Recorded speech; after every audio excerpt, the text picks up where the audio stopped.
شاني. أنا القرآن رباني وعلى في الورى شاني.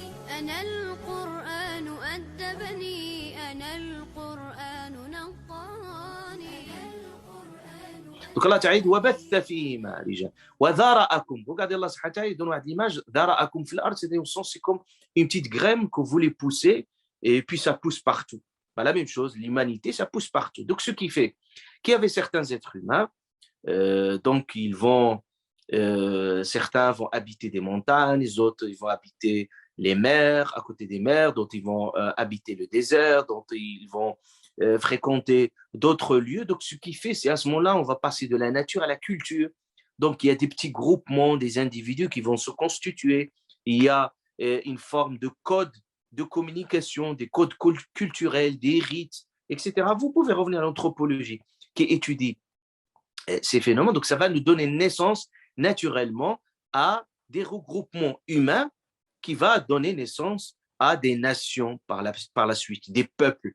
Allah Ta'ala, il a fait de vous des peuples. C'est Allah Ta'ala qui l'a fait de nous des peuples. Donc, il a voulu que Allah Subhanahu wa Ta'ala, que les êtres humains, il n'y a pas un clonage, au sens que tous les êtres humains se ressemblent. Ce n'est plus possible. Parce qu'Allah Ta'ala, il a voulu cette diversité dans l'univers, une diversité anthropologique, une diversité dans tous les êtres. Vous voyez juste ce qui fait que cette diversité devient une forme de richesse dans l'univers. Donc Allah subhanahu wa ta'ala a créé ومن آياته خلق السماوات والأرض واختلاف ألسنتكم وألوانكم. La diversité au niveau, Allah Ta'ala met en avant ces ayats, ces signes de Dieu. Et parmi ces signes, c'est qu'il dit اختلاف ألسنتكم وألوانكم. Il parle de cette diversité, cette différence au niveau des langues. Donc les gens communiquent différemment. Vous voyez des centaines de langues et les gens communiquent de façon différente. Vos couleurs. Et Allah subhanahu wa ta'ala même nous donne dans la nature. Il dit وَمِنَ الْجِبَالِ, il nous dit regardez les montagnes, il y a des différentes couleurs, il y a aussi différentes formes. Ben, la même chose s'agissant des êtres humains. Donc il y a différentes couleurs, différentes cultures, différentes au niveau de leur morphologie, au niveau de leur culture, au niveau de leur façon, dans leur rituel. Très différents. Et c'est quelque chose, c'est des constructions sociales qui se construisent en fonction des contextes culturels. Quelqu'un, comment, qu'est-ce qu'il mange, qu'est-ce qu'il boit, c'est quoi ses rituels d'habitude, leur façon de travailler, Allah subhanahu wa ta'ala a diversifié ce monde-là. Il l'a voulu. Allah ta'ala, il a voulu cette diversité. Allah Ta'ala ولا يزالون مختلفين إلا من رحم ربك. Il a dit qu'ils resteront les humains toujours avec ces différences, ces différents. Donc وجعلناكم شعوبا. Ici شعوب, les peuples, ça veut dire des peuples. Donc des peuples وقبائل. Et Allah Ta'ala il parle des tribus. Pourquoi les peuples? Parce que la notion de peuple change en fonction des époques. Par exemple, parler des peuples dans l'époque des empires, c'est pas la même chose de parler des peuples dans l'État-nation. C'est-à-dire quand on parle d'un peuple, qu'est-ce qui signifie? Ça change en fonction des contextes politiques et des contextes culturels. Mais à partir du moment qu'il y a un groupement d'humains, un certain nombre d'individus qui sont sur le même État et qui partagent des valeurs communes et qui partagent une culture commune, donc ça, c'est des peuples. Et on peut trouver aussi un dénominateur commun.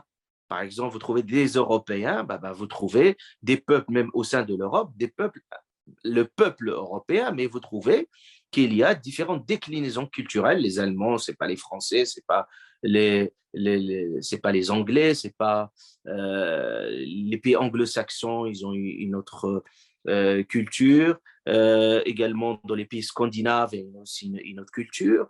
Donc, et pour autant, ils partagent le même point commun.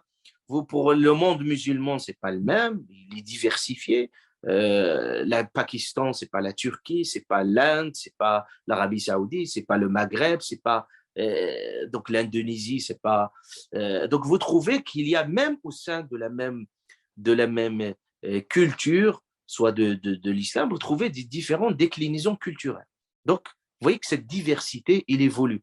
Et au sein du même pays, vous trouvez en fonction des régions et des spécificités. Donc, au sein du même pays. Donc, vous changez de région, c'est comme vous allez changer de pays parce que les gens ont d'autres façons et d'autres manières aussi d'être. Et ce qui fait qu'ils sont structurés également, ils sont héritiers également d'une autre culture. C'est pour ça qu'on parle des cultures régionales. Donc, et Allah Ta'ala, quand il parle des tribus ici, parce qu'il parlait du système, c'est-à-dire le système qui a structuré la pensée arabe, qui est le tribalisme, c'est-à-dire à savoir des tribus avec un leader, etc. Mais aujourd'hui, avec l'État-nation, tout ça a disparu, même s'il reste un peu quelques résidus culturels dans le Moyen-Orient, mais ça n'empêche que aujourd'hui on parle de la citoyenneté, on parle également de l'État-nation, donc les choses, ils ont complètement changé. Mais ça n'empêche la notion de tribu, et c'est juste que dire, au sein du même peuple, il y a différentes aussi sous-cultures, si on puisse dire.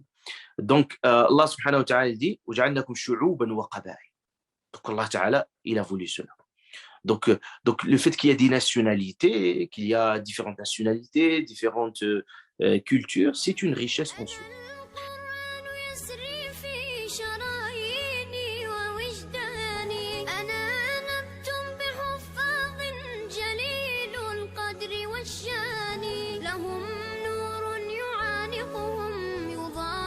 شمس أزمان